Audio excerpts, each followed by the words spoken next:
وگرنہ نبی کریم علیہ الصلوۃ والسلام تو رحمت للعالمین تھے، آپ تو حیوانات میں بھی شفقت کرنے والے تھے۔ اس کا مطلب یہ ہے کہ وہ دو بندوں کو اٹھانے پہ قادر تھا، اس وجہ سے اللہ کے نبی علیہ السلام معاذ بن جبل جو ہے وہ اس پہ سوار تھے۔ آپ جانتے ہیں گدھے بڑے بھی ہوتے ہیں چھوٹے بھی ہوتے ہیں، اور نبی علیہ الصلوۃ والسلام کا گدھا یہ طاقتور تھا اور بڑا تھا، اور اس پہ اس وجہ سے آپ نے حضرت معاذ کو بھی پیچھے سوار کیا ہوا تھا۔ تو فرماتے ہیں کہ میں سوار تھا نبی علیہ الصلوۃ والسلام پر علی حمار، گدھے پر، اور یہ گدھا میں نے آپ کو بتایا کہ اللہ کے نبی علیہ السلام کا افیر یا افیر نامی جو گدھا تھا یہ وہ تھا۔ لیس بینی و بینہ، نہیں تھا میرے اور آپ کے درمیان الا مگر مؤخرۃ الرحل، اونٹ یا سواری کے پالان کی پچھلی لکڑی کا فاصلہ۔ مؤخرہ کہتے ہیں پچھلی لکڑی یا پچھلا حصہ، الرحل کہتے ہیں کچاوے یا پالان کو، جو سواری پر رکھ کر اوپر سوار ہوا جاتا ہے، باندھا جاتا ہے، پالان یا کاٹھی جس کو ہمارے یہاں بولتے ہیں، وہی اصل میں سیٹ وغیرہ، تو یہاں اس کو پالان کہتے ہیں، یعنی اس کے پالان کی پچھلی لکڑی کا فاصلہ تھا بس، وہ جس کے ساتھ ٹیک لگاتا ہے نا سواری کرنے والا، تھوڑی سی سیٹ اوپر پیچھے ٹیک لگانے کے لیے بڑی ہوتی ہے، وہ مراد ہے، یعنی وہ لکڑی میرے اور نبی السلام کے درمیان فاصلہ تھی۔ فقال، تو آپ نے فرمایا یا معاذ، اے معاذ۔ معاذ بن جبل رضی اللہ تعالی عنہ کی حدیث ہم پڑھ رہے ہیں، جو کہ توحید کی فضیلت کے بارے میں، توحید کے شہادتین کے مقام و مرتبے کے بارے میں، اور شرک کی مذمت کے بارے میں موجود ہے۔ تو فرماتے ہیں کہ اللہ کے نبی علیہ السلام نے فرمایا یا معاذ، اے معاذ، هل تدری، کیا تم جانتے ہو، درا یدری کا معنی ہوتا ہے جاننا، هل تدری، کیا آپ جانتے ہو، ما حق اللہ علی عبادہ، اللہ کا کیا حق ہے اس کے بندوں پر، وما حق العباد علی اللہ، اور کیا بندوں کا حق ہے اللہ پر۔ اللہ تعالیٰ پر بندوں کا حق اللہ تعالیٰ نے خود اپنے اوپر لازم کیا ہے، نہ کہ بندوں نے۔ بندے اللہ تعالیٰ پر کوئی حق لازم نہیں کر سکتے، کیونکہ بعض مفسرین رحمہم اللہ قرآن کریم کی اس آیت کی تفسیر کے حوالے سے لکھتے ہیں کہ یا ایھا الناس اعبدوا ربکم الذی خلقکم والذین من قبلکم، اسی طرح بعض مقامات پہ یہ ہے کہ اے لوگو عبادت کرو اس ذات کی جس نے تم کو پیدا کیا اور تم سے پہلے لوگوں، یعنی تمہارے آباء و اجداد کو۔ تو اللہ تعالیٰ کا احسان صرف انسان پر نہیں، بلکہ انسان سے پہلے اس کے جو بڑے ہیں ان پر بھی احسان ہے۔ تو اللہ تعالیٰ کے تو احسانات اتنے زیادہ ہیں کہ ہم ان احسانات کے بدلے میں اگر شکر دن رات کرنے پہ لگے رہیں تو ہم شکر کا حق ادا نہیں کر سکتے۔ لیکن اللہ سبحانہ و تعالیٰ کا یہ خاص فضل و کرم اور اس کی رحمت ہے کہ اس نے اپنی طرف سے اپنے بندوں کے حقوق اپنے اوپر لازم کر لیے۔ اللہ سبحانہ و تعالیٰ نے جہاں اپنے بندوں کے درمیان ظلم کو حرام قرار دیا ہے، وہاں سب سے پہلے اللہ سبحانہ و تعالیٰ نے اپنے اوپر ظلم کو حرام کیا ہے، اور جہاں اللہ سبحانہ و تعالیٰ اپنے بندوں کو دوسروں پہ شفقت کرنے اور رحمت کرنے اور ہمدردی کرنے کا حکم دیتا ہے، وہاں سب سے پہلے اللہ تعالیٰ نے اپنے عرش پر یہ ٹائٹل لکھ کر لگایا ہوا ہے، ان رحمتی سبقت غضبی، کہ بے شک میری رحمت میرے غصے سے سبقت لے جانے والی ہے۔ اور حدیث میں اللہ تعالیٰ فرماتا ہے یا عبادی انی حرمت الظلم علی نفسی وجعلتہ بینکم محرما فلا تظالموا، کہ اے میرے بندو، بے شک میں نے اپنے آپ پر ظلم کو حرام کر لیا ہے، لہٰذا تم بھی آپس میں ایک دوسرے پر ظلم نہ کرو۔ تو اللہ سبحانہ و تعالیٰ پر کوئی بندہ چیز واجب نہیں کر سکتا، اللہ تعالیٰ خود اپنے فضل و کرم اور اپنی رحمت سے کوئی چیز لازم کر لیں اپنے اوپر، تو یہ اللہ تعالیٰ کا محض احسان ہے۔ کوئی یہ نہیں کہ اللہ تعالیٰ نعوذ باللہ کسی سے اس کو ڈر ہے، یا کوئی کسی کا کوئی لالچ یا کوئی طمع کسی سے ہے، یا محتاجگی ہے، ایسی کوئی بات نہیں ہے۔ تو یہ اس تناسب سے ہے کہ جب بندہ اللہ تعالیٰ کے حقوق ادا کرتا ہے تو اللہ تعالیٰ بھی بندے کے حق اپنے اوپر لازم کر لیتا ہے کہ میں نے اس بندے کو معاف کرنا ہے۔ تو اللہ کے نبی علیہ الصلوۃ والسلام نے فرمایا کہ وما حق العباد الی اللہ، اور بندوں کا اللہ پر کیا حق ہے۔ قلت، حضرت معاذ فرماتے ہیں میں نے کہا اللہ و رسولہ اعلم، اللہ اس کے رسول زیادہ بہتر جانتے ہیں۔ قال، تو پھر آپ نے فرمایا فإن حق اللہ، انا کی وجہ سے حق کا ہم منصوب پڑھ رہے ہیں چونکہ انا کا اسم مضاف ہے اور اللہ مضاف الیہ ہے، پر بے شک اللہ کا حق بندوں پر، علی العباد بندوں پر، وہ یہ ہے ان یعبدوہ، کہ اس کی عبادت کریں، ولا یشرکوا بہ شیئا، اور اس کے ساتھ کسی کو شریک نہ بنائیں، یعنی خالص اسی کی ہی عبادت کریں اور اس کے ساتھ کوئی کسی قسم کا دوسرا شریک نہ بنائیں، ٹھیک ہے، یعنی خالص اللہ کی عبادت کریں، اس کی عبادت میں کسی کو شریک نہ بنائیں۔ وحق العباد اللہ، اور اس کے بدلے میں اللہ تعالیٰ پر بندوں کا حق یہ ہے اللہ یعذبا کہ نہ وہ عذاب دے، عذاب یعذب کون ہوتا ہے؟ عذاب دینا، نہ وہ عذاب دے من اسے لا یشرک بہ شیئا جو نہیں شریک ٹھہرانے والا اس کے ساتھ کچھ بھی، یعنی ذرہ بھی اس کے ساتھ شرک کرنے والا نہیں ہے، اللہ نے اپنے اوپر لازم کیا ہے کہ اللہ اسے جو ہے وہ عذاب نہیں دے گا۔ فقل تو میں نے کہا یا رسول اللہ، اے اللہ کے رسول، افلا ابشر بہ الناس کیا میں لوگوں کو اس کی خوشخبری نہ سنا دوں، یعنی لوگوں کو یہ بشارت نہ دے دوں کہ جو بندہ توحید کو ثابت کر لیتا ہے، موحد بن جاتا ہے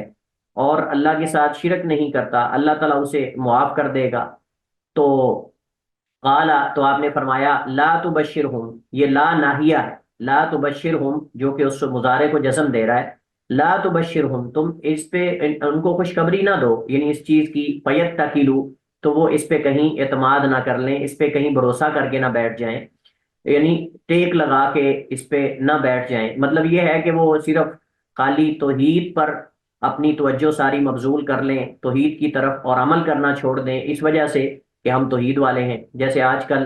مخصوص مکاتب فکر کے لوگ جو ہیں وہ اپنے آپ کو توحید والا کہتے ہیں، اور توحید والا سمجھ کر وہ سمجھتے ہیں کہ نماز، روزہ، دیگر سب چیزیں جو ہیں وہ ان سے جو ہے وہ بالکل ہم فارغ ہیں۔ جیسے وہ ایک صاحب ہمارے کہتے ہیں کہ یعنی اپنے آپ کو اہل حدیث کہنے والے جو ہے نا وہ یعنی نماز جب بھی کبھی زندگی میں ایک دفعہ پڑھیں گے تو رفع الیدین اور فاتحہ کے ساتھ پڑھیں گے، رفع الیدین اور فاتحہ کے ساتھ پڑھیں گے جب بھی کبھی نماز پڑھیں گے، جب بھی کبھی نماز پڑھیں گے تو وہ فاتحہ کے ساتھ اور رفع الیدین کے ساتھ نماز پڑھیں گے۔ یعنی ہم نے دوسری طرف تو دوسروں کو ہم نے مشرک بنا دیا اور پتہ نہیں کیا کیا کچھ بنا دیا، اور ہم اپنے اوپر توحید کا لیبل لگا کر ہم سمجھتے ہیں کہ ہمیں عمل کی ضرورت نہیں۔ آپ دیکھیں کہ ہم لوگ چند چیزیں لے کر بیٹھ گئے اور ہم نے دیگر چیزوں کو نظر انداز کر دیا، یہ صحیح طرز عمل نہیں ہے۔ یعنی ایک طرف جو گروہ ہے انہوں نے نبی علیہ السلام کی اولیاء کی شان میں غلو کیا اور وہ غلو کو لے کر بیٹھ گئے اور انہوں نے اس کو توحید بنا دیا، اور اصل توحید سے وہ بہت دور چلے گئے، اور ہم نے توحید کو لے لیا اور ہم نے عمل کو چھوڑ دیا۔ ہم نے کہا کہ جی بس ٹھیک ہے، موحد ہیں، توحید والے ہیں تو خیر ہی خیر ہے، نماز پڑھیں نہ پڑھیں، روزہ رکھیں نہ رکھیں، اخلاق نام کی چیز ہمارے اندر ہو یا نہ ہو، اخلاق سے عاری ہوں، خشک ہوں، اکھڑ مزاج ہوں، جو کچھ بھی ہو کوئی بات نہیں، بس ہم توحید والے ہیں تو اتنا ہی کافی ہے۔ نہیں، توحید متقاضی ہے اس بات کی کہ ہمارے اندر وہ اخلاق، وہ کردار، جو وہ للہیت اور وہ تقوی اور وہ عمل، وہ ساری چیزیں ہونی چاہیے۔ یہ نہیں کہ بس نام کا اگر ہم اپنے آپ کو موحد کہہ لیں، توحید والا کہہ لیں تو اس کا مطلب یہ ہے کہ عمل سے ہماری ہوں، نہیں، ایسی بات نہیں ہے۔ تو اسی وجہ سے نبی علیہ السلام نے حضرت معاذ بن جبل رضی اللہ تعالیٰ عنہ کو روک دیا، فرمایا لوگوں کو یہ خوشخبریاں نہ سناتے پھرو، اور آپ حدیث انشاءاللہ آگے آئے گی۔ حضرت ابو ہریرہ رضی اللہ تعالیٰ عنہ کو اللہ کے نبی علیہ السلام نے اپنے جوتے مبارک دے کر بھیجا اور باغ سے باہر فرمایا کہ جاؤ باہر، جو بھی آپ کو ملے اس کو جنت کی بشارت دے دو، اور جو بندہ بھی خالص نیت سے کلمہ توحید پڑھ لے گا وہ جنت میں جائے گا۔ حضرت عمر سب سے پہلے حضرت ابو ہریرہ کو ملے تو انہوں نے کہا کہ یہ کیا تم خوشخبریاں دیتے پھر رہے ہو؟ حضرت ابو ہریرہ کو زور سے تھپڑ مارا، دھکا مارا، پیچھے گرا دیا۔ تو حضرت ابو ہریرہ دوڑتے دوڑتے روتے ہوئے اللہ کے نبی کے پاس آئے اور فرمایا کہ اللہ کے رسول عمر نے مجھے دھکا دیا ہے۔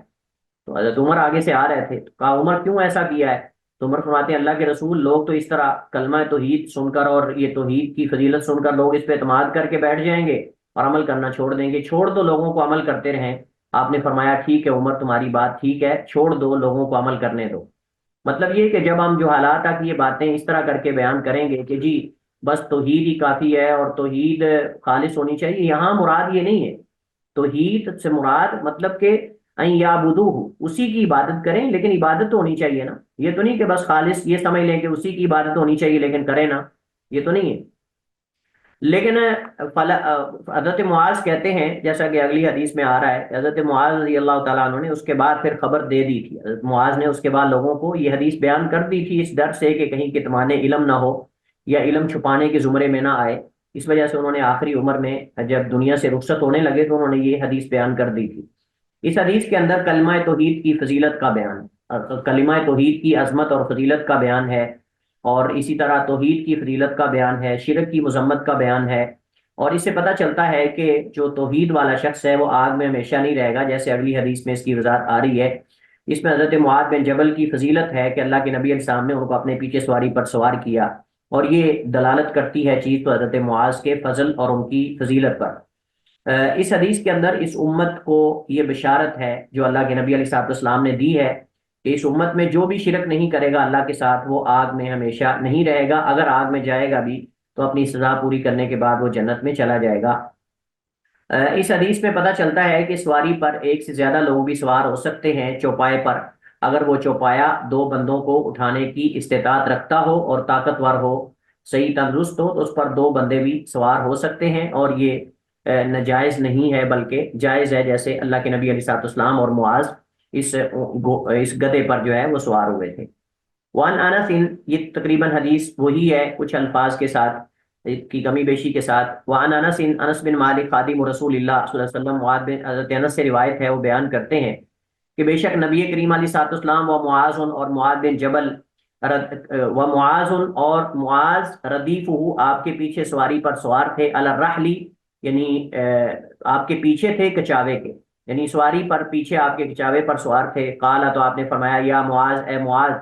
قال، حضرت معاذ نے فرمایا، لبیک و سعدیک، لبیک یا رسول اللہ و سعدیک، کہ اے اللہ کے رسول میں حاضر ہوں اور آپ کی بات کو سننا اور آپ کی اطاعت کرنا میرے لیے باعث سعادت ہے۔ یہ مطلب ہے اس جملے کا، لبیک میں حاضر ہوں یا رسول اللہ، اللہ کے رسول، وسعدیک اور آپ کی خدمت اور آپ کی بات کو سننا میرے لیے باعث سعادت ہے۔ قال، آپ نے پھر فرمایا، یا معاذ، اے معاذ۔ حضرت معاذ نے پھر آگے سے جواب دیا، لبیک یا رسول اللہ، اے اللہ کے رسول میں حاضر ہوں، وسعدیک اور آپ کی بات کو سننا اور آپ کی خدمت کرنا میرے لیے، بار بار خدمت کرنا میرے لیے باعث سعادت ہے۔ پھر آپ نے 3 دفعہ ایسے فرمایا، پھر آپ نے تیسری دفعہ فرمایا، اے معاذ، آپ نے فرمایا، لبیک یا رسول اللہ، میں حاضر ہوں اللہ کے رسول، وسعدیک اور آپ کی بات کو سننا اور آپ کی خدمت کرنا میرے لیے باعث سعادت ہے۔ 3 دفعہ اللہ کے نبی علیہ الصلوۃ والسلام کا حضرت معاذ بن جبل کو مخاطب کرنا، یہ اس میں مقصود تھا، اور مقصود یہ تھا کہ وہ آپ کی اس بات کو توجہ سے سن لیں اور یاد کر لیں اور امت تک پہنچائیں، یہ اصل میں مقصود ہوتا ہے۔ کئی صحابہ کرام کو آپ نے 3 دفعہ فرمایا، یا معاذ، یا فلان، پھر آپ نے دوبارہ فرمایا، پھر آپ نے بات کی۔ اسی طرح بہت ساری حدیث آپ کو اس سے ملتی جلتی ملیں گی۔ تو نبی کریم علیہ الصلوۃ والسلام کا حضرت معاذ کو 3 دفعہ متوجہ کرنا، اس کا مقصد یہ تھا کہ معاذ بات بڑی اہم ہونے لگی۔ اس وجہ سے حضرت عبداللہ بن عباس فرماتے ہیں کہ جب قرآن کریم میں جہاں کہیں بھی آئے نا، یا ایھا الناس یا ایھا الذین آمنوا، تو اس وقت سمجھ لو کہ کوئی بڑی اہم بات ہونے والی، کوئی اہم بات ہونے والی ہے۔ بعض کہتے ہیں کہ اس سے مراد توحید کا ذکر ہونے والا ہے۔ تو بہرحال حضرت معاذ کو نبی علیہ السلام نے 3 دفعہ جو مخاطب کیا ہے، اس کا مقصد تھا کہ معاذ پوری توجہ کے ساتھ بات کو سنیں اور اس کو یاد کریں اور دوسروں تک پہنچائیں۔ تو 3 دفعہ آپ نے ایسا فرمایا۔ قال، پھر آپ نے فرمایا، ما من احد، نہیں ہے کوئی ایک بھی، یشہد، جو شہادت دیتا ہے، اس بات کی گواہی دیتا ہے۔ ہم نے کہا کہ گواہی کے اندر جو ہے وہ علم ہونا ضروری ہے، علم ہونا، تدبر ہونا، فہم ہونا، یہ ضروری ہے، ٹھیک ہے۔ وہ شہادت دیتا ہے اس بات کی، اللہ الہ الا اللہ، کہ نہیں ہے کوئی اللہ کے علاوہ معبود برحق۔ ہم نے کہا کہ اس کا ترجمہ معبود برحق کرنا ضروری ہے۔ ہم اگر کہیں گے نا نہیں کوئی بھی معبود اللہ کے سوا، تو معبود تو اور بڑے ہیں جن کی لوگ پوجا کرتے ہیں، لیکن معبود برحق صرف اللہ ہی ہے۔ وَأَنَّ مُحَمَّدًا رسول اللہ، اور یہ کہ محمد کریم اللہ کے رسول ہیں۔ حدیث جبریل وغیرہ میں اس پہ تفصیل سے ہماری گفتگو ہو چکی ہے، جو نئے جوائن کرنے والے ہیں وہ دوبارہ اس کو انشاءاللہ سنیں گے۔ صدقا من قلبی ہی، اخلاص سے، یعنی خلوص دل سے، خلوص نیت سے، اپنے دل سے جو یہ شہادتین کا اقرار کر لیتا ہے،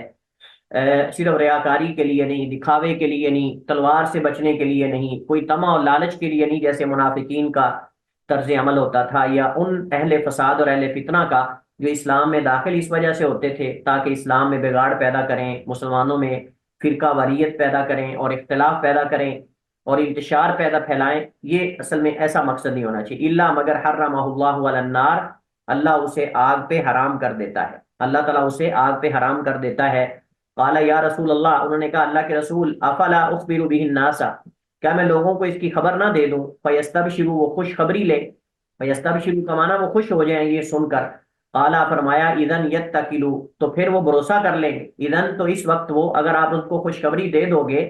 یعنی اذا اخبرتهم فیتکلوا، اگر آپ ان کو یہ خبر دے دیں گے تو وہ تو بھروسہ کر لیں گے، یعنی اعتماد کر کے بیٹھ جائیں گے اسی بات پر کہ شاید وہ یہ سمجھ لیں گے کہ شاید عمل کی ضرورت ہی نہیں، حالانکہ کلمہ توحید متقاضی اس بات کا ہے کہ اس کے مطابق عمل کیا جائے۔